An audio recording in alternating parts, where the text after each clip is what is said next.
దేవుని పరిశుద్ధమైన నామానికి స్తోత్రాలు. ఉదయకాలం చేరి వచ్చిన మీకు అందరికి కూడా తండ్రి అయిన దేవుని నుండి, ప్రభువును రక్షకుడైన యేసుక్రీస్తు నుండి, పరిశుద్ధాత్మ నుండి కృపయు సమాధానము మెండుగా కలుగునుగాక. క్రీస్తునందు ప్రియమైన వారులారా, ఈ యొక్క జూలై మాసం 3వ ప్రభుదినమందు దేవుని సన్నిధిలో మనం కూడుకొని ఉంటున్నాం. దేవుడు మనకిచ్చిన యొక్క పరిశుద్ధ మందిరాన్ని బట్టి, దేవుని సంఘాన్ని బట్టి, మీ కొరకు ప్రార్థన చేస్తున్న సంఘాన్ని బట్టి దేవునికి స్తోత్రాలు. దేవుడు మనకిచ్చిన ఈ యొక్క స్వాస్థ్యము, దేవుని యొక్క స్వాస్థ్యము, దేవుని ప్రజలం మనమే కాబట్టి దేవుని సంఘముగా ఈ స్థలములో నిలిచుటకు దేవుడిచ్చిన కృపాంతటిని బట్టి ఆయనకు స్తోత్రాలు చెల్లిస్తుంటున్నాం. ఉదయకాలం దేవుని వాక్యాన్ని మనం ధ్యానించుకోబోతుంటున్నాం. We need to praise God. దేవునికి వందనాలు. స్తుతి చేయుట యథార్థవంతులకు శోభస్కరం. స్తుతి చెల్లించాలి, ఆయనకు తగిన మహిమ చెల్లించాలి. పాట పాడటం, మాట మాట్లాడటం కాదు, కానీ మన జీవితమే దేవునికి ఒక స్తుతిగా ఉండాలి. Our life should be a prize to God. మన మాట, మన చూపు, మన నడక, మన పడక, మన యొక్క వ్యవహారం అంతా కూడా క్రీస్తుకు ఒక వర్షిప్ లాగా ఉండాలి. We need to praise God. దేవుని ప్రజలమని ఈ లోకము గుర్తెరిగినట్టుగా అన్యజనుల మధ్యలో ఆయన యొక్క వాక్యము కలిగిన బిడ్డలంగా ఈ లోకమందు మనం జీవించాలి. సో అటు కృప దేవుడు మనందరికీ అనుగ్రహించాలని ప్రతిరోజు ప్రార్థన చేయండి. మీరందరూ కూడా సంఘంలో ఉన్న వారందరి కొరకు కూడా ప్రార్థన చేస్తున్నాం. మీలో కొంతమంది ప్రార్థన చేస్తున్నారు. ఎవరి పేరు జ్ఞాపకం వస్తే వాళ్ళ పేరు జ్ఞాపకం చేసుకొని మనం ప్రార్థన చేస్తున్నాం కదా. So you are praying. నాకైతే మీరు చెప్పిన వాళ్ళందరి పేర్లు జ్ఞాపకం చేసుకొని మీ కొరకు ప్రార్థన చేస్తున్నాం. మీరు ఎగ్జామ్ రాస్తున్న మీ కొరకు ప్రార్థన చేస్తున్నాను. Every day I pray.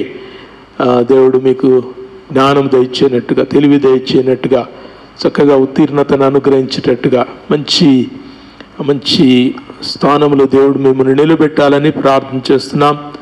మన దగ్గరుండి దూరంగా చదువుకుంటూ మన బిడ్డలు ఉన్నారు, వారి కొరకు ప్రార్థన చేస్తున్నాం. We take every name. మీ ప్రతి పేరు కూడా జ్ఞాపకం చేసుకుంటూ ప్రార్థన చేయటం జరుగుతుంది. So we are blessed to be a small church. చిన్న సంఘం అని మనం అనుకోవచ్చు, కానీ చాలామంది అనుకోవచ్చు, కానీ చిన్న సంఘంలో ఉండే పెద్ద ఆశీర్వాదం ఏంటంటే your names will be remembered. మీ పేర్లు జ్ఞాపకం ఉంటాయి. ఈ మధ్యలో ఒక దైవ సేవకుడు చెప్తా ఉన్నాడు. ఒక ఆయన అన్నాడు, మీ కాపరి మీ కొరకు ప్రార్థన చేస్తాడు. చాలామంది కొత్త సేవకుడు, పెద్ద సేవకుడు వచ్చిందంటే ఆయన దగ్గరికి పోయి ప్రార్థన చేయించుకుంటారు, సంతోషమే. తర్వాత ఆయనతో అడుగుతారు, అయ్యా మా కొరకు ప్రార్థన చేయండి, మా కొరకు మీరు మర్చిపోకుండా అనుదినము ప్రార్థన చేయండి అని అడుగుతారు.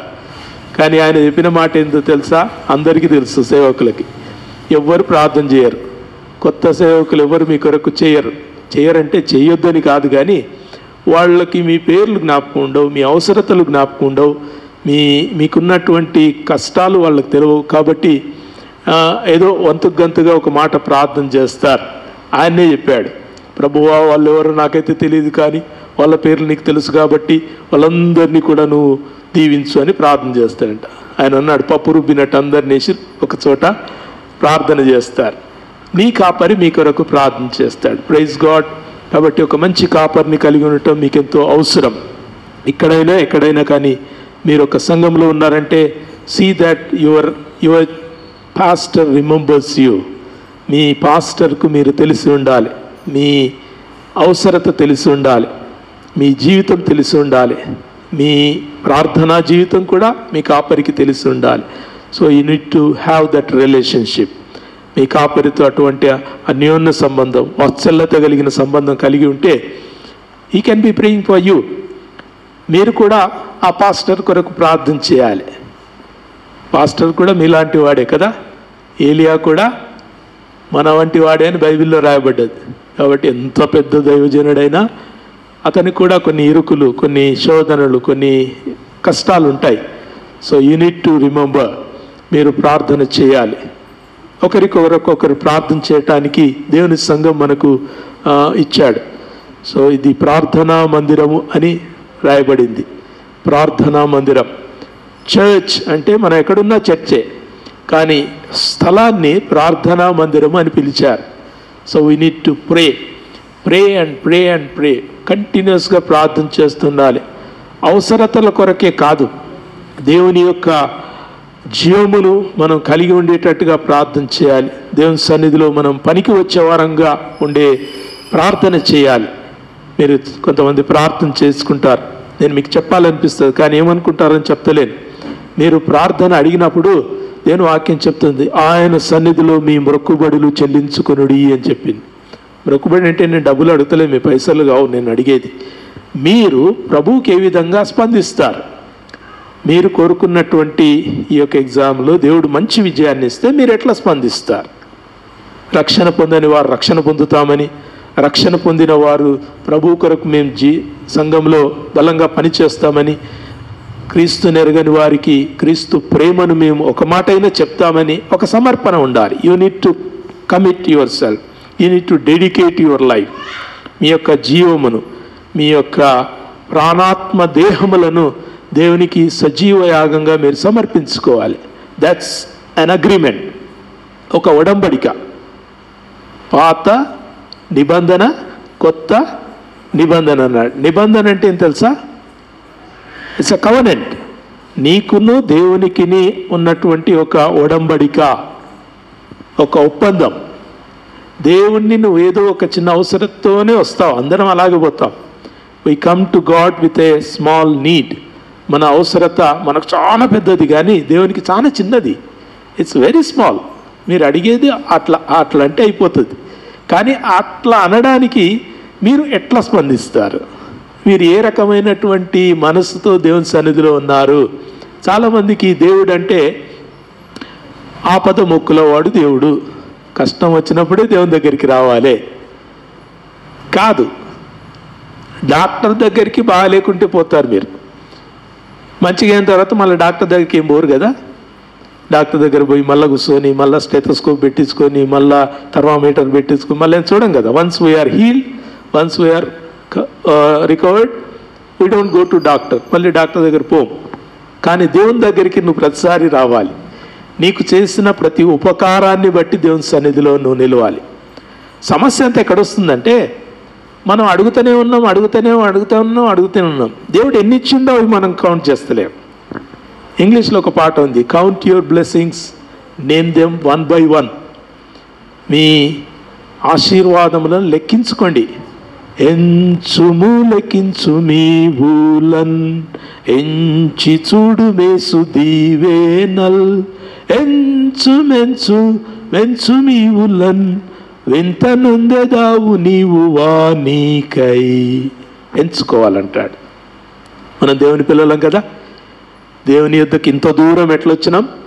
Because he has done some good thing in our life. మన జీవితాల్లో మేలు చేశాడు, మన ప్రార్థనలను ఆయన ఆలకించాడు, మనం అడిగినవి ఎన్నో ఇచ్చాడు. అవి మనం కౌంట్ చేయాలి. కౌంట్ చేస్తూ సమస్య ముందర నిలబడాలి. మనము దేవుడిచ్చిన ఆశీర్వాదాలను కౌంట్ చేస్తూ సమస్య ముందర నిలబడాలి. ఎరికో గోడలు చాలా ఎత్తైనవి, నేనేం చూడలేదు, అలా పిక్చర్స్లో చూసిన వాళ్ళు 2 ఉన్నారు మన దగ్గర. ఎరికో గోడలు చాలా పెద్ద గోడలు, ఎంత పిరంగులు పెట్టి కొట్టినా కానీ అవి పడవు. గోల్కొండ కోట చూసింది కదా, అట్లాగే ఎరికో గోడలు చాలా బలమైన కోట గోడలు. అక్కడ ఇశ్రాయేలీలు 7 మార్లు ఆ ఎరికో చుట్టూ తిరిగి దేవుని నామమును స్తుతించగానే ఎరికో గోడలు పడిపోయినాయి. Why did they praise? దేవుని ఎందుకు స్తుతించారు? గోడలు పడగొట్టాలనే కాదు, దేవుడు చెప్పిండు చేశారు అంతే. వాళ్ళకి తెలియదు గోడలు పడిపోతాయని తెలియదు. మీరు ఆడికి బొండి 7 మార్లు తిరగండి, ఆ తర్వాత అక్కడ నుండి మీరు నిలబడి గట్టిగా యెహోవా నామం స్తుతించండి, అప్పుడు నేను గోడలు పడగొడతా అనలేదు దేవుడు. దేవుడు ఏం చేస్తాడో చెప్పడు, మీరేం చేయాలో చెప్తాడు. దేవునికి స్తోత్రం. You have to do what God has said. దేవుడు నీకేం చెప్పాడు నువ్వు అది చేయాలి. దేవుడు నాకేం చెప్పాడు నేను అది చేయాలి.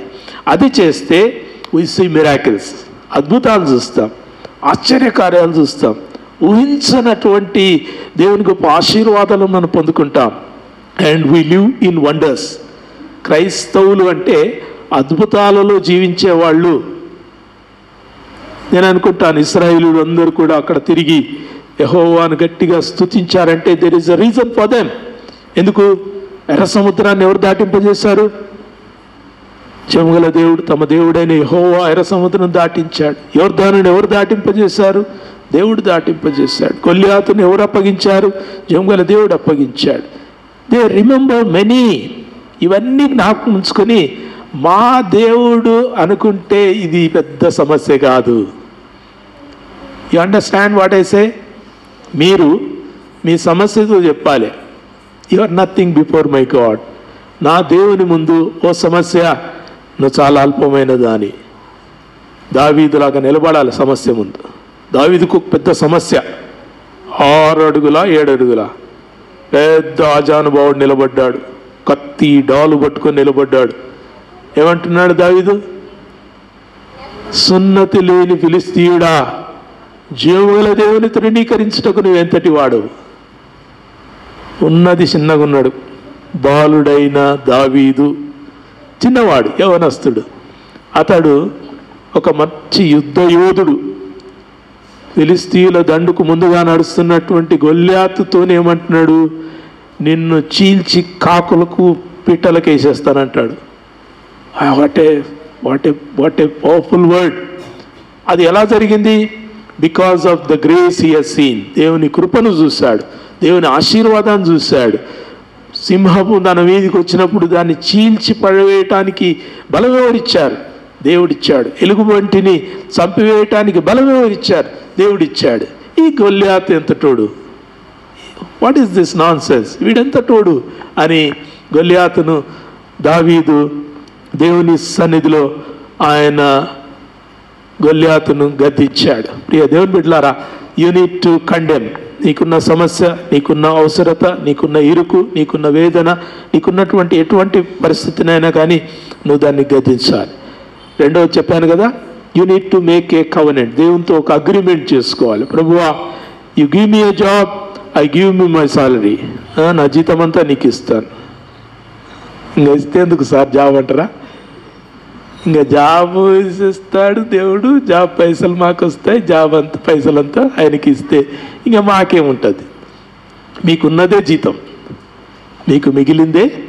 దేవుడిచ్చే జీతం మీకు కావాలి, ప్రభుత్వం ఇచ్చే జీతం కాదు. దేవుడిచ్చే జీతము మీకెంతో ఆశీర్వాదం, చాలా ఆశీర్వాదం. నేను కాన్ఫరెన్స్లో పనిచేసినప్పుడు నా జీతం 800 రూపాయలు, 800 రూపీస్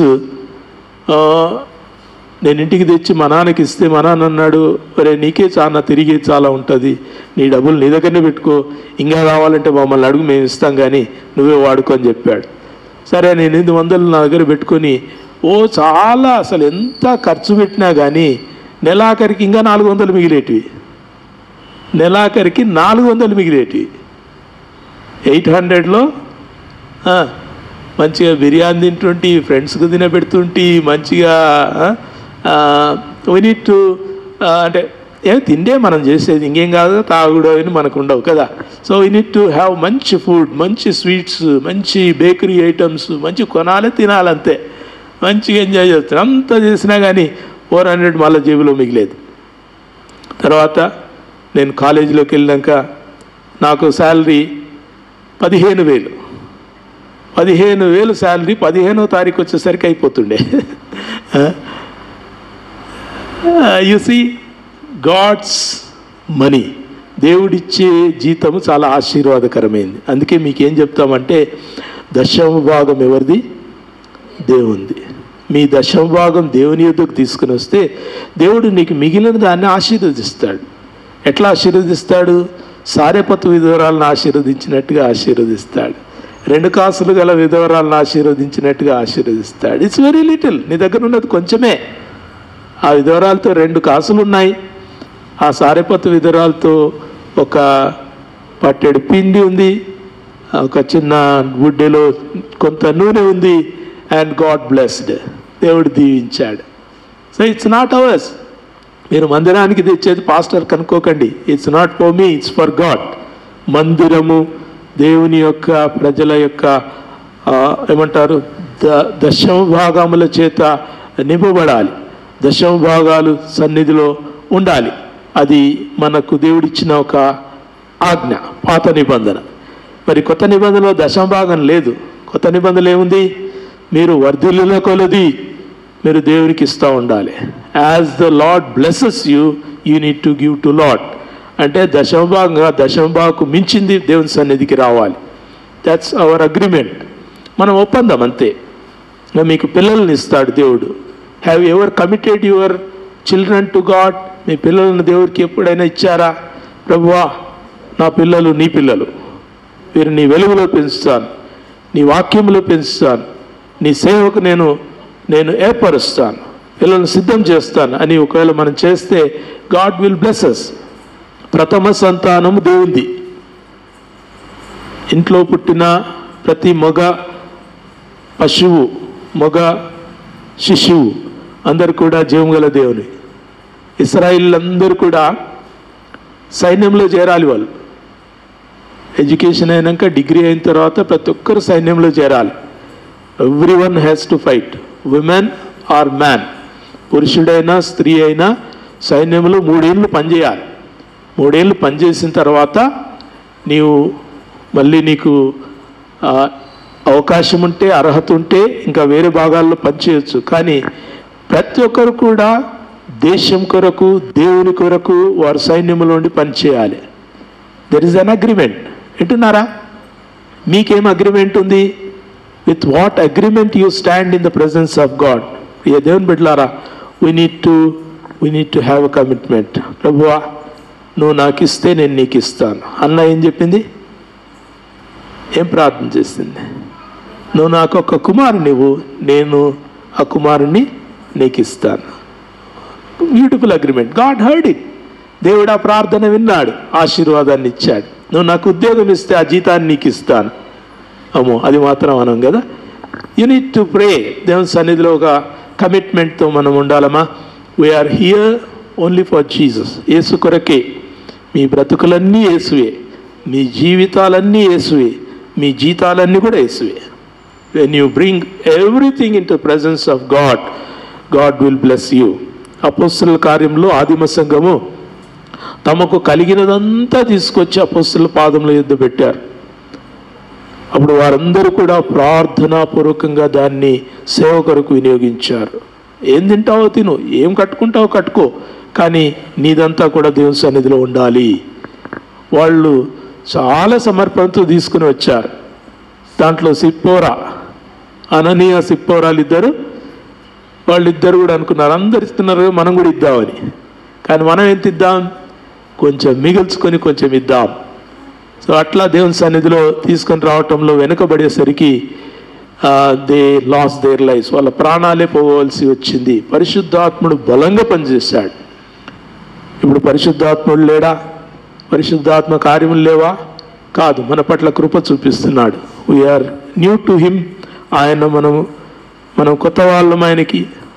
ఆయన మనకు ఎంత సమీపంగా ఉన్నా ఆయన ఆలోచనలు మనం ఇంకా గ్రహిస్తలేం. కాబట్టి మన పట్ల ఇంకా ఆయన కృప చూపుతున్నాడు. దేవునికి వందనాలు. దేవుని వాక్యం మనం ధ్యానించుకుందాం. పరిశుద్ధ గ్రంథంలోంచి యోహాను సువార్త 17వ అధ్యాయం మనం చదువుకున్నాం. Please turn with me to John 17 chapter. యోహాను సువార్త 17వ అధ్యాయం. యోహాను సువార్త 17వ అధ్యాయం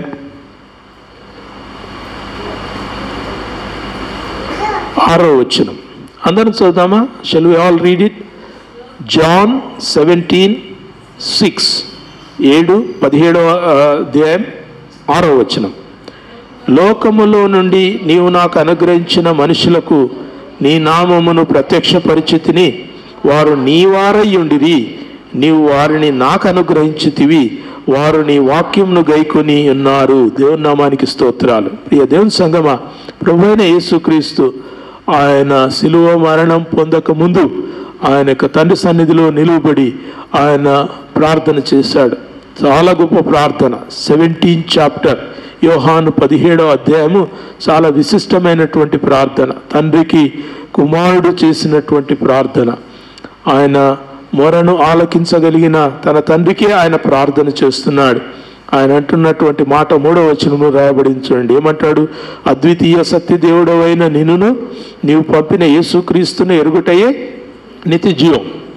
అద్వితీయ సత్యదేవుడవైన నిన్నును నీవు పంపిన యేసుక్రీస్తును ఎరుగుటయే నిత్య జీవం.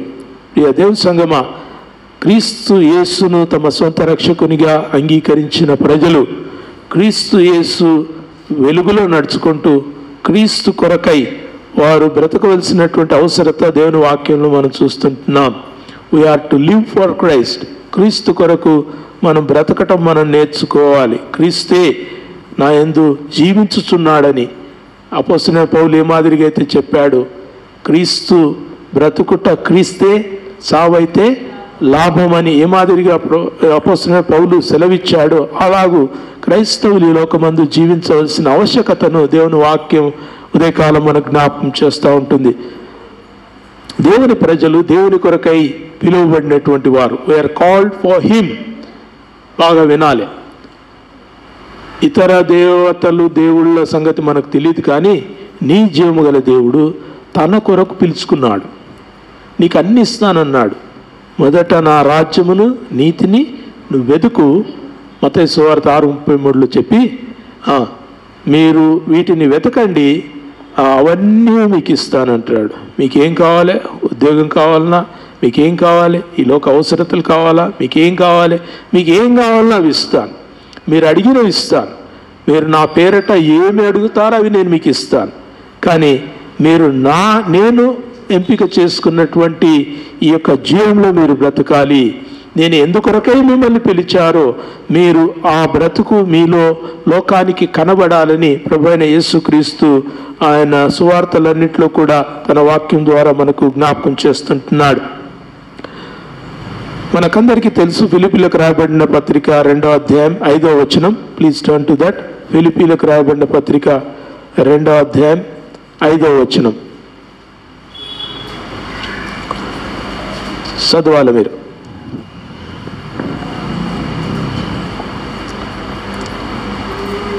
ఏమైంది? మీ బైబిల్లో ఫిలిప్పీ లేదా? వండర్ఫుల్, చదవండి. క్రీస్తు యేసునకు కలిగిన ఈ మనస్సు మీరును కలిగి ఉండుడి. క్రీస్తు యేసునకు కలిగిన ఈ మనస్సు. That's so beautiful. క్రీస్తు యేసునకు కలిగిన ఈ మనస్సు. ఇంగ్లీష్లో ఏమంటాడు?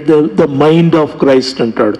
క్రీస్తుకున్నటువంటి జ్ఞానం, క్రీస్తుకున్న మనస్సు, క్రీస్తుకున్నటువంటి ఆకాంక్ష, క్రీస్తుకున్నటువంటి ఆలోచన మీరు కలిగి ఉండాలని దేవుని వాక్యంలో మరి ఫిలిప్పీలకు రాస్తూ అపోస్తలుడైన పౌలు సంఘాలన్నిటి కూడా పిలుస్తూ ఉంటున్నాడు. క్రీస్తు యేసునకు ఒక మనస్సు ఉంది. ఆ మనస్సు మనలో ఉందా? చాలా కష్టం. ఒకవేళ ప్రశ్నించుకుంటే మనకందరికీ ఆ మనస్సు లేదు, స్పష్టంగా చెప్పాలంటే.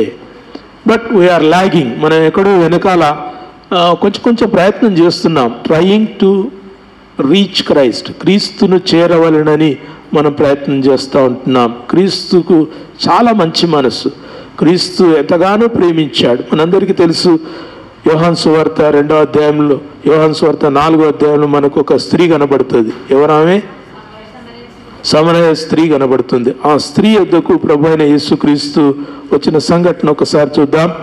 Watts the mind of Christ? క్రీస్తుకున్న మనసు ఏందో ఒక చిన్న ఉదాహరణ ద్వారా, చాలా ఉన్నాయి, but we just take one example.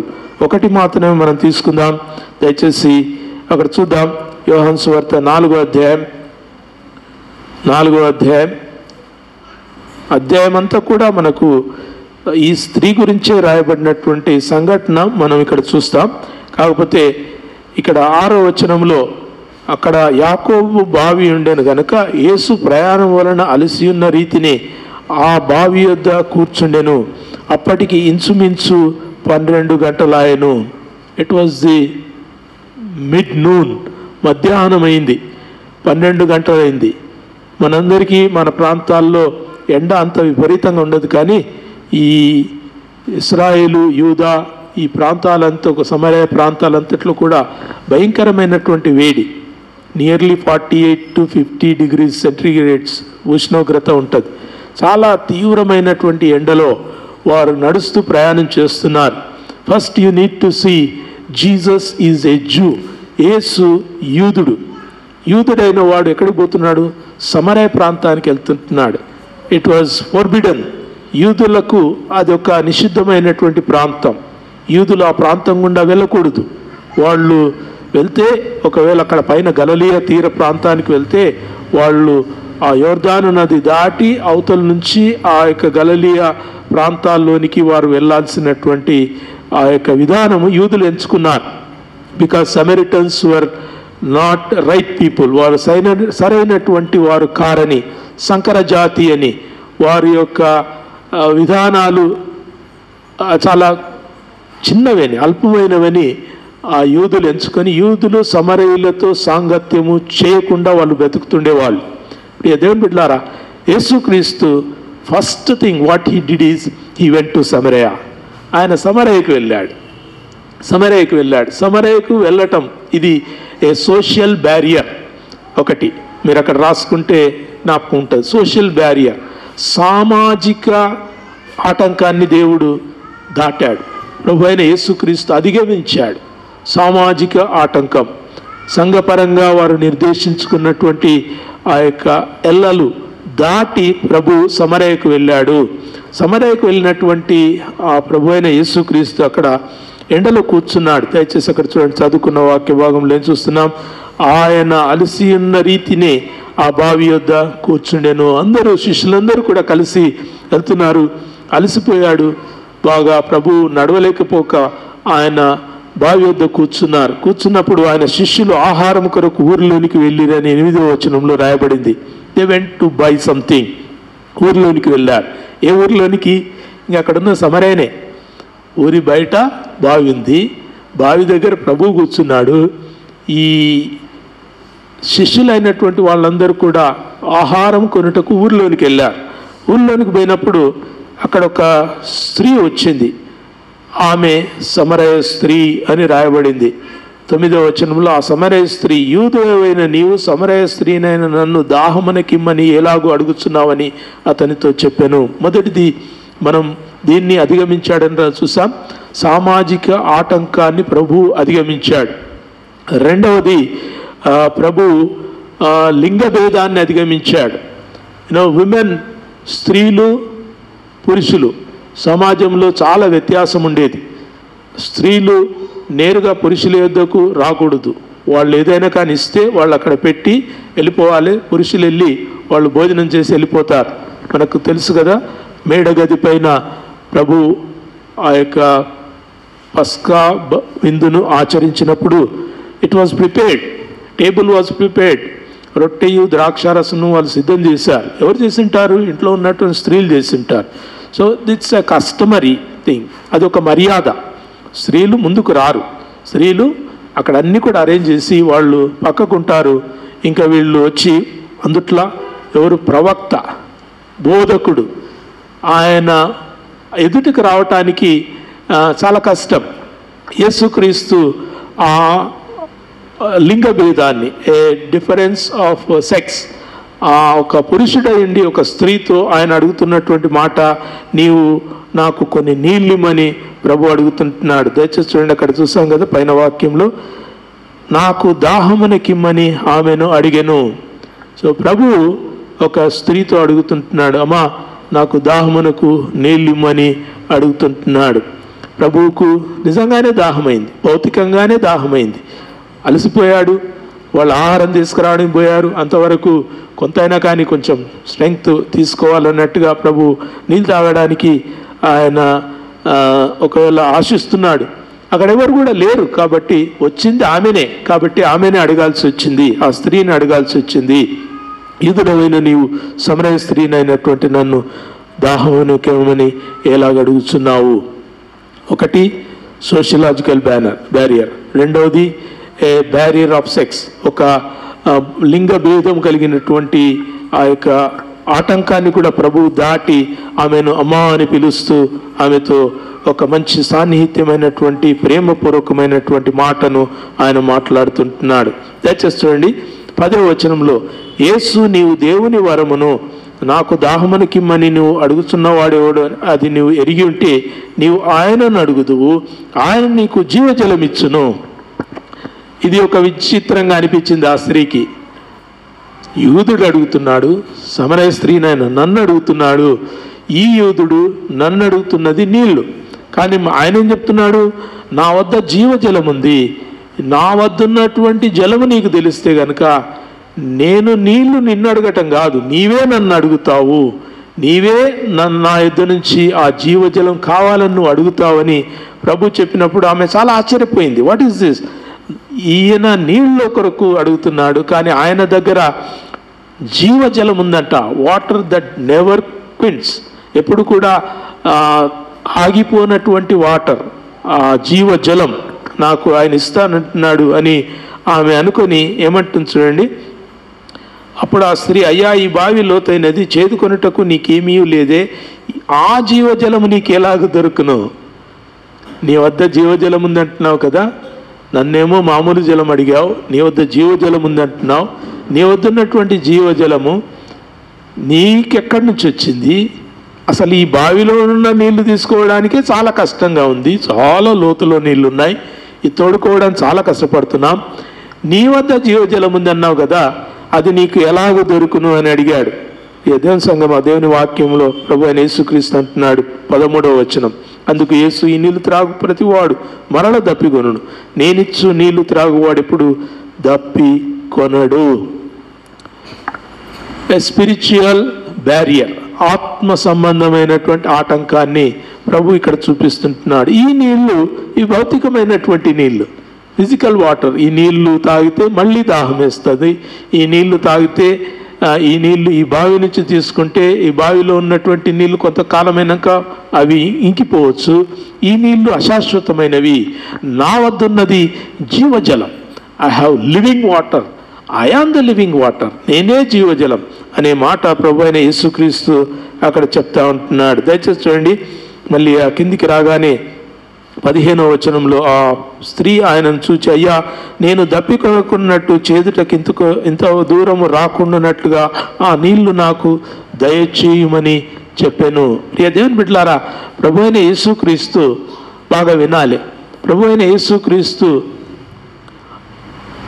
ఆయన యొక్క సువార్త వినటానికి ఒక చక్కని బేస్ని వేస్తున్నాడు, ఒక చక్కని ఆలోచనను తీసుకుని వస్తున్నాడు.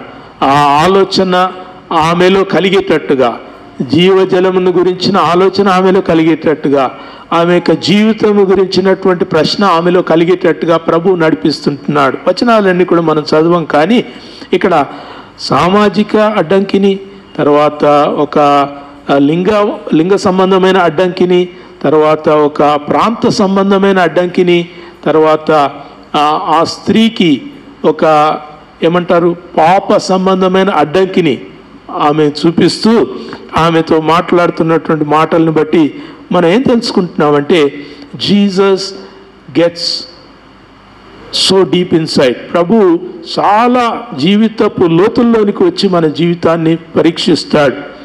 కీర్తనకారుడు అంటాడు, హృదయ రహస్యములను పరిశీలించు ఓ నీతిగల దేవా అని ప్రార్థన చేస్తాడు. మనం భౌతికంగా మంచిగున్నాం, మంచి బట్టలు వేసుకున్నాం, మంచిగా మనము మన యొక్క ఏమంటారు ముఖము కాళ్ళు చేతులు కడుక్కొని మనం వచ్చాం, మనం శుభ్రంగా ఉన్నాం. బట్ వెన్ గాడ్ సీస్, దేవుడు ఎప్పుడైతే చూస్తాడో, హీ సీస్ ది ఇన్సైడ్, అంతరంగాన్ని చూస్తాడు. ప్రభు లోపల చూస్తాడు. The inside is not good, అంతరంగం బాగలేదు, అంతరంగం చెడిపోయింది, అంతరంగం ఆయనకు పనికొచ్చే విధంగా లేదు. ప్రియ దేవుని సంఘం, ఆ దేవుని వాక్యంలో ప్రభు అయిన యేసుక్రీస్తు చెప్తున్నాడు, you need to cleanse it first. అది నువ్వు కడగాలి, అది నువ్వు కడుక్కోవాలి. ఓ సమరయ స్త్రీ, మా నీకున్నటువంటి భర్తలు నీవాడు కాడు అని చెప్పినప్పుడు ఆ స్త్రీ చాలా భయపడిపోయి ఆమె అంటుంది, మెస్సయ్య వచ్చినప్పుడు మాకు ఇవన్నీ కూడా తెలియచేస్తాడని చెప్పినప్పుడు, నీవు చెప్తున్న ఆ మెస్సయ్యను నేనే అని. దయచేసి చూడండి, అక్కడ 25వ వచనంలో ఆ స్త్రీ ఆయనతో, క్రీస్తు అనబడిన మెస్సయ్య వచ్చునని నేను ఎరుగుదును, ఆయన వచ్చినప్పుడు మాకు సమస్తమును తెలియచేయనని చెప్పగా, యేసు నీతో మాట్లాడుచున్న నేనే ఆయననని ఆమెతో చెప్పాను. దేవునికి వందనాలు. యేసు అంటున్నాడు, నేనే ఆ మెస్సయ్యను. How clearly she knows. ఆమెకు చాలా జ్ఞానం ఉంది, మంచిగా ఆమెకు తెలుసు. సమరయ స్త్రీ అయినా కానీ she was looking for Messiah. సమరయులు కూడా రక్షకుని కొరకు కనిపెట్టినటువంటి వారు. దేవుని వలన ఒక రక్షకుడు పంపబడతాడు అని వారు దేవుని వాక్యం ఎరిగినటువంటి వాళ్ళు. అన్యజనులు కారు, విగ్రహారాధికులు కారు. కేవలము సామాజిక విభేదం చేత వారు ఒక ప్రాంతంలో వారు నివసిస్తున్నటువంటి వారే. కానీ they to know the word of God. ఆమెకు కూడా తెలుసు వాక్యం.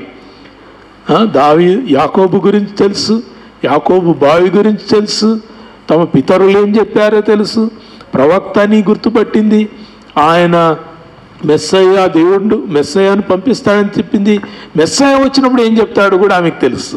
So she has the knowledge of the Bible. కొంత బైబిల్ సంబంధమైనటువంటి జ్ఞానం ఆమెకుంది, కానీ రక్షణ సంబంధమైనటువంటి ఆ యొక్క జ్ఞానం ఆమె పొందుకోలేకపోయింది. అందుకోసమే ప్రభు అయిన యేసుక్రీస్తు చెప్తున్నాడు, దేవునికి వందనాలు. ఆమె 27వ వచనంలో ఆమె కిందికి వచ్చిన వచనాలన్నీ మనం చదవం, కానీ కొన్ని మాత్రమే మనం చూస్తాం. 29వ వచనం చూడండి.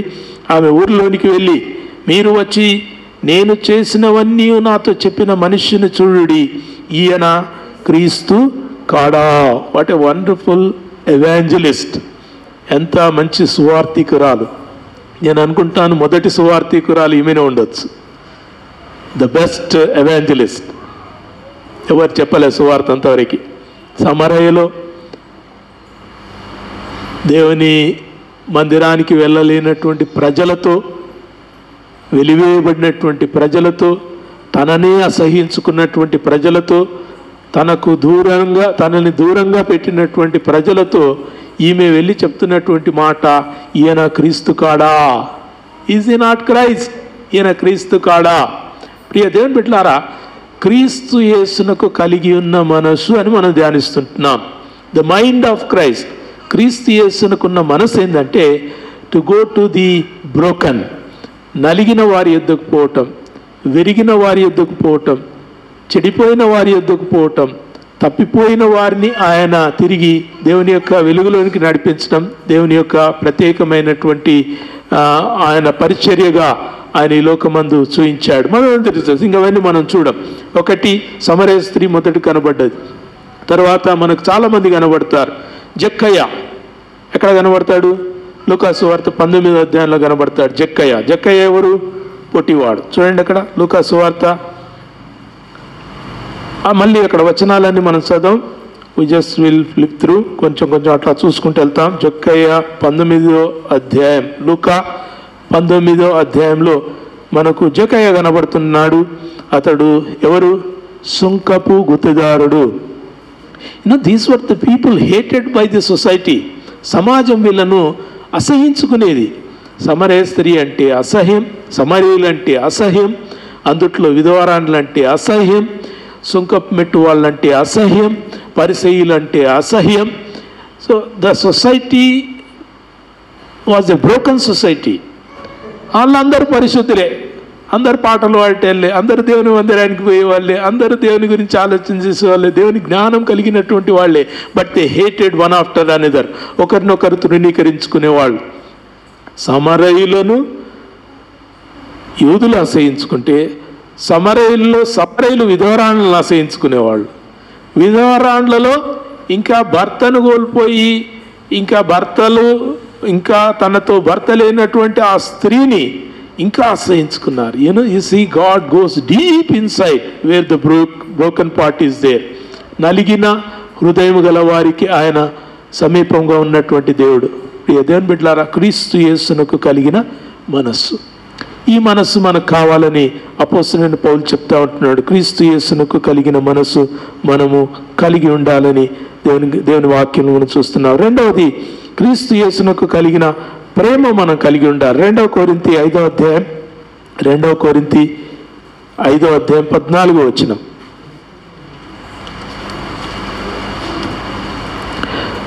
2 కొరింథీ 5వ అధ్యాయం 14వ వచనం. క్రీస్తు ప్రేమ మమ్మును బలవంతము చేయుచున్నది. చాలమ్మా, అక్కడి వరకు చాలు. క్రీస్తు ప్రేమ మమ్మును బలవంతము చేయుచున్నది. మొదటిది ఏంది? క్రీస్తు మనస్సు. రెండవది క్రీస్తు ప్రేమ.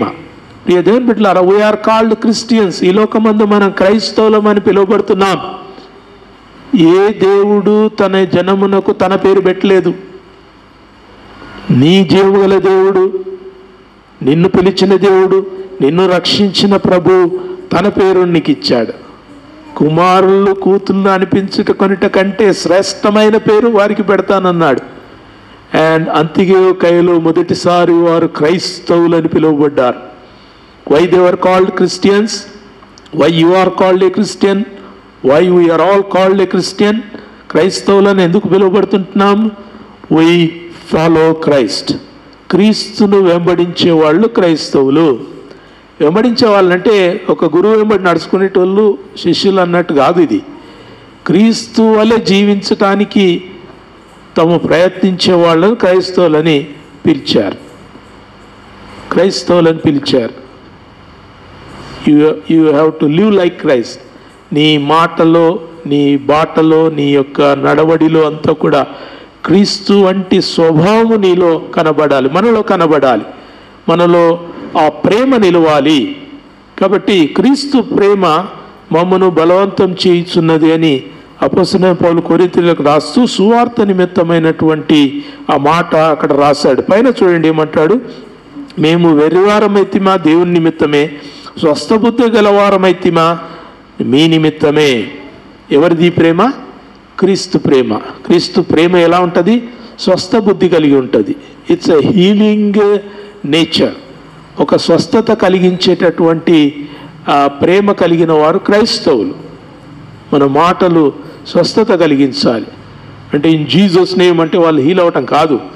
మీ ప్రేమ గల మాటలు వాళ్ళకి క్రీస్తును కనిపించనివ్వాలి.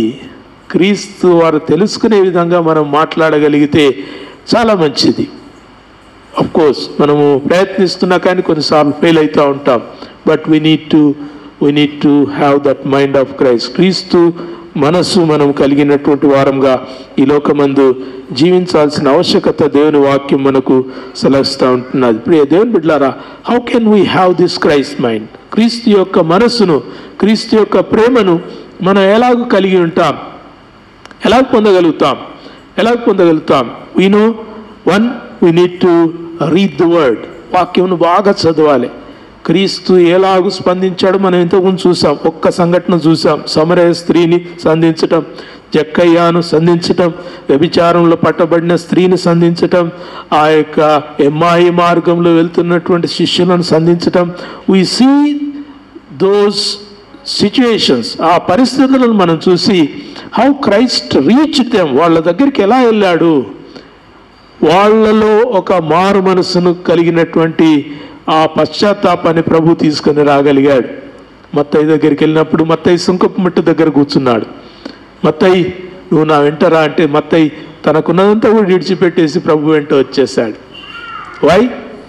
Because there is power in his words. ఆయన యొక్క మాటలో ప్రభావం ఉంది, ఆయన పిలుపులో ప్రభావం ఉంది. శిష్యులు అనేకులు ప్రభువును వెంబడించారు. ఎంతమందిని ప్రభు పిలిచాడు? 12 మంది శిష్యులను ఆయన పేరు పెట్టి పిలిచి ఏర్పరచుకున్నాడు. తర్వాత మనం అపోస్తల కార్యంలో తర్వాత చూస్తే 70 మంది, 500 మంది. We see the number increasing. కానీ పిలిచిన వారందరికీ కూడా క్రీస్తు మనసు కలిగి ఉంటే ఎంత బాగుండేదో, లోకం ఎంత త్వరగా ప్రభు ఎద్దుకు వచ్చేదో.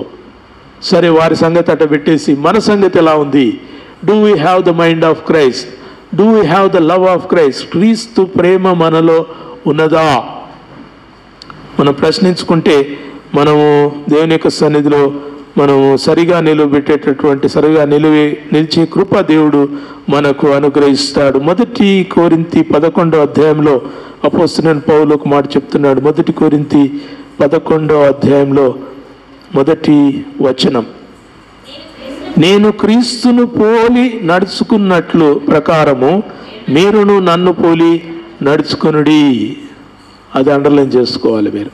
నేను క్రీస్తును పోలి నడుచుకున్నట్టు మీరు నన్ను పోలి నడుచుకునుడి. ఎంతో ధైర్యం పౌలు అంత మాట అనటానికి. అంటే పౌలు అంతగా క్రీస్తును పోలి నడుచుకుంటున్నాడు అనేది మనకి ఈ మాట ద్వారా తెలుస్తుంది. ఐ కాంట్ సే దట్, నేను చెప్పలేను, మీరు చెప్పలేరు. నన్ను పోలి నడుచుకోండి అని పౌలు అంటున్నాడంటే పౌలు ఎంతగా క్రీస్తులోనికి మలచబడ్డాడు. ఆయన మాట్లాడిన మాటలన్నీ కూడా మనకు కొత్తవేం కావు. దయచేసి చూడండి, అక్కడ కనబడతాయి. ఎఫెసీలకు రాయబడిన గలతీకి రాయబడిన పత్రికలో ఆయన అంటాడు చూడండి, గలతీ 2వ అధ్యాయం 20వ వచనం, గలతీ 2:20. నేను క్రీస్తుతో కూడా సిలువ వేయబడి ఉన్నాను, ఇకను జీవించువాడను నేను కాను, క్రీస్తే నాయందు జీవించున్నాడు. ఈ మాట అనడానికి అపోస్తలుడైన పౌలు ఎంతైనా అర్హుడు. ఎందుకు? నేను క్రీస్తుతో కూడా సిలువ వేయబడి ఉన్నాను. ఆయన ఇమాజినేషన్లో ఎలా ఉందంటే, ప్రభు సిలువకు ఒకవైపు రేలాడితే ఇంకొక సైడు పౌలు తాను రేలాడినట్టుగా, తాను ప్రభుతో కూడా సిలువలో ఉన్నట్టుగా, తనకున్నది ఇంకేమీ లేదు, ఒకటే ఏంటి? రక్షణ మార్గం తప్ప ఇంకా తన ముందు ఏమి కూడా కనబట్టలేదు. అపోస్తలుడైన పౌలుకు చాలా క్రెడెన్షియల్స్ చాలా ఉన్నాయి. ఆయన యొక్క చదువులు, ఆయనకు ఉన్నటువంటి అర్హతలు చాలా గొప్పవి. గమలీయేలు పాదముల యొద్ద కూర్చొని ఆయన దేవుని వాక్యాన్ని నేర్చుకున్నాడు. పరిసయ్యులలో మంచి పరిసయ్యుడు, యూదులలో యూదుడు, రోమీయులలో రోమీయుడు. ఆయన పౌరసత్వం కలిగినటువంటి ఒక గొప్ప పొజిషన్ ఆయనది. డ్యూయల్ సిటిజన్షిప్ మనం అంటాం కదా, అమెరికాలో ఉన్నవాళ్ళు, మన భారతీయులు ఒకవేళ అక్కడ గ్రీన్ కార్డు తీసుకుంటే, అక్కడ సోషల్ ఏమంటారు సెక్యూరిటీ కార్డు వాళ్ళు తీసుకుంటే, వాళ్ళకి సిటిజన్షిప్ పొందుకుంటే వాళ్ళని ఏమంటారంటే డ్యూయల్ సిటిజన్స్ అంటారు. భారతదేశ పౌరులు, అమెరికా పౌరులని, 2 పౌరసత్వాలు కలిగినటువంటి వాళ్ళు ఈ దేశంలోనే పౌరులే, ఆ దేశంలందు పౌరులే. కానీ మన కొత్త నిబంధనలో పౌలుకు 2 పౌరసత్వాలు అప్పుడే ఉన్నాయి. మొదటి శతాబ్దంలోనే పౌలుకు రెండు పౌరసత్వాలు ఉన్నాయి. He was a Roman and he was also a zoo. యూదులకు యూదునిగాను, రోమీయులకు రోమీయుడుగాను ఆయన నిలవగలిగినాడు. సెవరల్ క్రెడెన్షియల్, చాలా అర్హతలు చాలా ఉన్నాయి. పౌలు ఆ అర్హతలతో వెళ్తే ఫెలిక్స్ ముందు నిలబడి సువార్త ప్రకటించగలిగేటటువంటి ఏమంటారు ఒక గొప్ప స్థానం. కానీ ఆయన అదొద్దు అన్నాడు. నాకు అదొద్దు, నేను జనంలోనికే వెళ్తా, ప్రజల్లోనికే వెళ్తా. వాళ్ళు కొట్టినా నేను పడతా, వాళ్ళు తిట్టినా నేను పడతా, వాళ్ళు కొరడాలతో కొట్టినా, బెత్తములతో కొట్టినా, నన్ను సముద్రంలో పడవేసిన, నా పైన చంపాలని ఎన్ని రకాలుగా ప్రయత్నం చేసినా, I go to them without my identity. నాకున్నటువంటి ఈ ఐడెంటిటీ పెట్టుకోకుండా నేను క్రీస్తుకు సంబంధించిన ఖైదీని అని పిలుచుకున్నాడు. What a good thing. ఈనాడు మేము పాస్టర్ల మందరం చాలా డిగ్రీలు పెట్టుకుంటాం కదా, రెవరెండ్లు, బిషప్లు, డాక్టర్లు చాలా ఉంటాయి. ప్రియ దేవుని బిడ్డలారా, అపోస్తలుడైన పౌలు తనకున్నటువంటి అవన్నీ కూడా పక్కకు పెట్టాడు. బిఎస్సి, బిఎడ్లు, ఎంఏడ్లు, డీడీలు, పీడీలు అన్నీ పక్కకు పెట్టేసి ఏమన్నాడంటే, అపోస్తలుడైన పౌలు బ్రాకెట్స్లో అర్హత ఏంది? క్రీస్తు ఖైదీ. I'm a prisoner of Christ. క్రీస్తు కొరకు నేను ఖైదీని. ప్రభు నన్ను పట్టేసుకున్నాడు. మీరు నన్ను ఎప్పుడైనా పట్టుకుంటే పట్టుకునేది ఆయన పేరు మీదనే పట్టుకోవాలి. నన్ను ఇంకా వేరే పట్టుకోవడానికి నేను దొంగతనం చేయను, నేను ఎటువంటి హత్యలు చేయను, నేను ఎటువంటి సాంఘిక పరమైనటువంటి నేరాలు నేను చేయను. నేను చేసే నేరం ఏంటంటే క్రీస్తును ప్రకటించటం. నేను క్రీస్తును ప్రకటిస్తాను అండ్ నేను క్రీస్తు ఖైదీగా పిలువబడతాను. క్రీస్తు నన్ను పట్టుకున్నాడు, మీరు నన్ను పట్టుకున్నా కానీ నేను క్రీస్తు ఖైదీగానే నేను ఉంటాను అనేటటువంటి ఆ గొప్ప ఏమంటారు ఆశతో ఆయన ముందరికి సాగాడు. అందుకోసం పౌలు అంటాడు, నేను క్రీస్తును పోలి నడుచుకున్నట్టు మీరు నన్ను పోలి నడుచుకొనుడి అని చెప్తుంటున్నాడు. ఎంత ఆ పౌరుషంతో చెప్పినటువంటి మాట, దాంట్లో ఉన్నటువంటి బలం ఎంత గొప్పదో మనం చూస్తే చాలా ఆశ్చర్యపోతాం. దేవునికి వందనాలు. ప్రియ దేవుని సంగమా, we need to look into that. ఎఫెసీలకు రాయబడిన పత్రిక 6వ అధ్యాయం, ఎఫెసీలకు రాయబడిన పత్రిక 6వ అధ్యాయం 7వ వచనంలో అపోస్తలుడైన పౌలు చెప్తున్నాడు, మనుషులకు చేసినట్టుగా కాక ప్రభువునకు చేసినట్టు ఇష్టపూర్వకంగా సేవ చేయుడి. 1 మనస్సు, 2 ప్రేమ, 3 సేవ. we need to serve. సేవ చేయాలి. ఎవరికి చేయాలి? మనం we give ఏమంటారు రిజర్వేషన్స్, మనం విభాగాలు చేసి పెట్టుకుంటాం.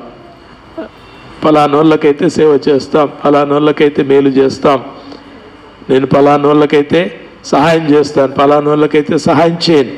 మన మైండ్ సెట్ ఎటువంటిదంటే చాలా డర్టీ మైండ్ కదా, చాలా డర్టీ మైండ్, ఒప్పుకోవాలి, ఇట్స్ ఎ డర్టీ మైండ్. అయితే దేవుని యొక్క వాక్యం చెప్తుంది, మనుష్యులకు చేసినట్టుగా కాక ప్రభువులకు చేసినట్టుగా ఇష్టపూర్వకంగా సేవ చేయండి అంటున్నాడు. మీరు ఏది చేసినా ప్రభువుకు చేసినట్టుగా చేయాలంటున్నాడు. సేవ చేయాలి, మందిరంలో సేవ చేయాలి. పిల్లలు వచ్చి మంచిగా ఇవన్నీ కూడా కార్పెట్లు కుర్చీలు అన్నీ కూడా వేసి చాలా నీట్గా చేసిపోతారు. మీరు కూర్చున్నటువంటి గత వారం ఇంకా కొన్ని ముందు వారాల్లో కూడా చూశాను. మీరు చాలామంది వెళ్ళేటప్పుడు ముందొచ్చి మీరు చేయలేరు కాబట్టి వెళ్ళేటప్పుడు మీరు చేసి వెళ్తున్నారు. Good, God blesses you. సేవ చేయాలి, వీ నీడ్ టు సర్వ్. మనం మందిరంలో సేవ చేయాలి. తర్వాత దేవుని యొక్క వాక్యము కొరకు సేవ చేయాలి. వాక్యము మనం వీలైనంతగా ఇతరులకు పంచగలిగే అవకాశాన్ని మనం విడిచిపెట్టుకోకూడదు. You need to be very anxious. దేవుని వాక్యం తప్పనిసరిగా ఎవరికైనా ఒకరికి నేను చెప్పాలి. ఒక్కొక్కసారి మీకు ఆ పరిస్థితి మళ్ళీ తిరిగి రాదు, చెప్పగలిగే అవకాశం మీ వద్దకు రాదు. మీరు దేవుని యొక్క ప్రేమ గురించి చెప్పాలి. మీ గురించి మీరు చెప్పకుండా మీరు దేవుని యొక్క ప్రేమ గురించి మీరు చెప్పగలిగితే దేవుడు మిమ్మల్ని దీవిస్తాడు. సేవ చేయాలి. దేవుని యొక్క ప్రజలు దేవుని సేవ చేయాలి. క్రీస్తు యేసు క్రైస్తవులు అని పిలువబడినటువంటి మనము క్రీస్తుకు పనికి వచ్చే వాళ్ళంగా ఈ లోకమందు మనం జీవించాలి. క్రైస్ట్ షుడ్ ఫీల్, ప్రభు మనల్ని మెచ్చుకోవాలి. ప్రభు మెచ్చుకుంటేనే మనకు మెప్పు. 2 కొరింథీలో అంటాడు చూడండి, 2 కొరింథీ 10వ అధ్యాయం 8వ వచనంలో అంటాడు, మనల్ని మనం మెచ్చుకోవడం కాదు. ఎవరు మెచ్చుకోవాలి మనల్ని? ప్రభువు మెచ్చుకోవాలి. 2 కొరింథీ 10వ అధ్యాయం 18వ వచనం, ప్రభువు మెచ్చుకొని వాడే యోగ్యుడు కానీ తను తానే మెచ్చుకొని వాడు యోగ్యుడు కాడు. ప్రభువు మనల్ని మెచ్చుకోవాలి. బలా నమ్మకమైన మంచి దాసుడా అని ఆ సేవ చేసిన ఆ దాసుని మెచ్చుకున్నాడు. అంత మంచి ఆ మెప్పు మనం పొందుతామలే తెలియదు. We need to struggle. మనం ప్రయత్నించాలి, దేవుని సన్నిధిలో కనబడాలి, వినబడాలి, ప్రార్థన చేయాలి, వాక్యం చదవాలి, సంఘంలో క్రమంగా ఉండాలి. సంఘ పరిచర్యల్లో మనం కూడా పాలిపంపులు పుచ్చుకోవాలి. సంఘం అంతా కూడా ఒక్కరే నడిపించలేరు, పాస్టర్ ఒక్కడే నడిపించలేడు. మీరు స్త్రీల సమాజం, చిన్నపిల్లల సమాజం, యవనస్తుల యొక్క సమాజం దేవుడు నడిపించాలి. You need to be very curious about those things. వాటి గురించినటువంటి ఒక గొప్ప ఆలోచన తపనతో మనం ముందరికి సాగాల్సినటువంటి అవసరత దేవుని వాక్యం చెప్తుంది. అప్పుడు ప్రభు మనల్ని మెచ్చుకుంటాడు. ప్రభు మెచ్చుకునే మాటలు మనకు కొన్ని కనబడతాయి. మార్కు సువార్త 10వ అధ్యాయంలో ఒక యవనస్తుడు పరిగెత్తుకుంటూ వచ్చి, ప్రభువా నేను అన్నీ కూడా ధర్మశాస్త్రంలో ఉన్నవన్నీ కూడా నేను నెరవేరుస్తున్నానంటే, ఆ యవనస్తుని చూచి అతన్ని ప్రేమించి ప్రభు చెప్తాడు, నీకు ఇంకొకటి కొదువుగా ఉన్నది బిడా, you go and fulfil that. అది నువ్వు వెళ్ళి నువ్వు కంప్లీట్ చేసుకుని రా, అప్పుడు నీకు పరలోక సంబంధమైన ప్రతి దీవెన దేవుడు అనుగ్రహిస్తాడని చెప్పినప్పుడు ఆ యవనస్తుడు ఆ ప్రభు యొక్క పిలుపును కాదని వెళ్ళిపోయాడు. We see very rare people. కొంతమందిని మనం చూస్తాం. యోహాను సువార్త 6:66లో కొంతమంది వెళ్ళిపోయారు, యవనస్తుడు వెళ్ళిపోయాడు. వెళ్ళిపోయిన వాళ్ళు ఎంతమంది రాసుకోవాలి మీరు ఒకసారి. ప్రభువు దగ్గరికి వచ్చి వెనుదిరిగిన వాళ్ళు ఎంతమంది? దట్స్ ఆల్సో ఏ స్టడీ, ఒక బైబిల్ స్టడీ. ప్రభు దగ్గరికి వచ్చి నిలిచిన వాళ్ళు ఎంతమంది? ప్రభు దగ్గరికి వచ్చి ప్రభు చేత వాడబడుతున్న వాళ్ళు ఎంతమంది? If you categorically study that, మంచి ఒక పాఠం మీకు దొరుకుతుంది. ప్రియ దేవుని సంగమా, we need to learn it. మనం నేర్చుకోవాలి. అపోస్తలుడైన పౌలు అంటాడు, నేను ప్రభువును పోలి నడుచుకున్నట్టు మీరు నన్ను పోలి నడుచుకొనుడి అని చెప్తున్నాడు. అపోస్తలుడైన పౌలు సంఘానికి రాస్తూ ఆయన చెప్తున్నాడు, క్రీస్తు యేసు స్వరూపం మీలో ఏర్పడు వరకు నాకు ప్రసవ వేదన కలుగుతున్నది అంటాడు. No he is having the labour pain. ప్రసవ వేదన పొందుతున్నాడు. మనకి ఇంకా ఆ స్వరూపం రావటం లేదు, స్వభావం రావటం లేదు, లక్షణాలు రావటం లేదు. క్రైస్తవులు అని పేరు పెట్టుకున్నాం, కానీ క్రీస్తును మనలో ఇంకా కనబడనీయకుండా మనం బ్రతుకుతున్నాం. కాబట్టి దేవుని సంగమా ఒకసారి దేవుని వాక్యం ద్వారా మనల్ని మనం పరిశీలించుకుందాం. 3 మాటలు: క్రీస్తు మనసు, క్రీస్తు ప్రేమ, క్రీస్తు సేవ. ఈ 3 కనుక మన జీవితాల్లో క్రమంగా చేద్దాం, కొంచెం కొంచెం చేద్దాం. We go step by step. ఒక్కసారి పైకి ఎక్కలేం కదా. పైకి ఎక్కాలంటే మెట్లు వేసుకొని ఒక్కొక్క మెట్టు ఎక్కాలి. ఒక నిచ్చెన వేసుకున్న ఒక్కొక్క కట్టు ఎక్కి మనం పైకి పోవాల్సి ఉంటుంది. In our Christian life also, క్రైస్తవ జీవితంలో మనం వెంటనే క్రీస్తు స్వభావం కలిగినటువంటి వారంగా ఈ లోకమందు మనం కనబడదు. కానీ క్రీస్తు యొక్క స్వభావం మనలో ఏర్పడాలంటే we need to walk step by step. ఏమేం చేయాలి? వాక్యం బాగా చదవాలి. క్రీస్తు ఏం చేశాడు, ఎలా చేశాడు అది మనం గ్రహించాలి. ఆయన ప్రార్థన చేయాలి, ప్రభువు పేరట ప్రార్థన చేయాలి. ప్రభువు చేసిన పరిచర్య మనం చేయాలి. ప్రభు ఇచ్చిన సంఘములో మనం ఉండాలి. ప్రభు ఇచ్చినటువంటి పనిలో మనము నిమగ్నులమై బాధ్యతతో ముందరికి సాగితే దేవుడు మనల్ని దీవిస్తాడు. అటు గొప్ప కృపా దేవుడు ఉదయకాలం మనకు అనుగ్రహించునుగాక. ప్రార్థన చేసుకుందాం. తలలు వంచండి, ప్రార్థన చేసుకుందాం. దేవుని వాక్యాన్ని బట్టి దేవునికి వందనాలు. యేసుక్రీస్తు ప్రార్థన చేశాడు, నీవు నాకు అనుగ్రహించిన వారిని ప్రభువా, వారి కొరకై నేను ప్రార్థన చేస్తున్నాను అన్నాడు. యోహాను 17వ అధ్యాయంలో ప్రభు మన కొరకు ప్రార్థన చేశాడు. మనం తప్పిపోకూడదని, పిలుపు నుంచి వెనుదిరగకూడదని, ఆయన ఏర్పాటులో మనం ముందుకు సాగాలని, ఆయన వలె ఈ లోకమందు మనం కనబడాలని క్రీస్తు మన కొరకు ప్రార్థన చేశాడు. అపోస్తలుడైన పౌలు కూడా ఆయన చెప్పాడు, క్రీస్తు యేసునకు కలిగిన మనస్సు మీరు కూడా కలిగి ఉండండి అని పిలిచాడు. We need to have the mind of Christ. పేరు కాదు, మైండ్ కావాలి. పేరు ఎలాగో వస్తుంది మనకు. పేరు పెట్టుకున్నంత మాత్రాన ఈ లోకమందు క్రీస్తు బిడలమని మనము దేవుని ఎదుట మనము కనబడలేం. ఇంతవరకు చదువుకున్న వాక్య భాగంలో తను తాను మెచ్చుకునేవాడు యోగ్యుడు కాదు, ప్రభువు మెచ్చుకునేవాడే యోగ్యుడు అని మనం నేర్చుకుంటున్నాం. క్రీస్తు ప్రేమ మనలో దేవుడు అనుగ్రహించినట్టుగా ప్రార్థన చేద్దాం. We need to have the love of Christ. ప్రభువా, నీ ప్రేమ నాలో కావాలయ్యా. నీ ప్రేమ నాలో ఒక బీజముగా అది విత్తబడాలి ప్రభువా. నీ నుంచి వచ్చిన ప్రేమ నేను ఇతరులకు చూపించాలి. గివ్ మీ దట్ బ్లెస్సింగ్ ప్రభువా, ఆశీర్వాదం నాకు అని ప్రార్థన చేయండి. క్రీస్తు చేసిన సేవ మనం చేయగలిగితే, క్రీస్తు వంటి సేవ, క్రీస్తు కొరకైన సేవ, దేవుని మందిరంలో సేవ, దేవుని ప్రజల మధ్యలో సేవ, దేవుని ఎరగని ప్రజల మధ్యలో ఒక సేవ చేయగలిగితే మనం ఎంతో ధన్యులం. ప్రియ దేవుని బిడ్డలారా, దే నో క్రైస్ట్. మనం ఇంకా చదవలేదు ఆ వాక్య భాగాలన్నీ కూడా. అపోస్తలుడైన పౌలు రాసిన భాగాలు మనం చదివినాం. యోహాను సువార్త 14లో యేసుక్రీస్తు అంటాడు, మిమ్మును మీరు ఒకరినొకరు ప్రేమించుకొనుట చూసి మీరు నా శిష్యులని ఈ లోకం తెలుసుకుంటుందన్నాడు. మనం డిసైపుల్ అని బ్యాడ్జ్ పెట్టుకుంటే డిసైపుల్ కాం. మనం ఒకరినొకరం ప్రేమించుకుంటే ఆ లోకం మనల్ని క్రీస్తు శిష్యులమని గుర్తిస్తుందని ప్రభువే చెప్పాడు. You want that identity.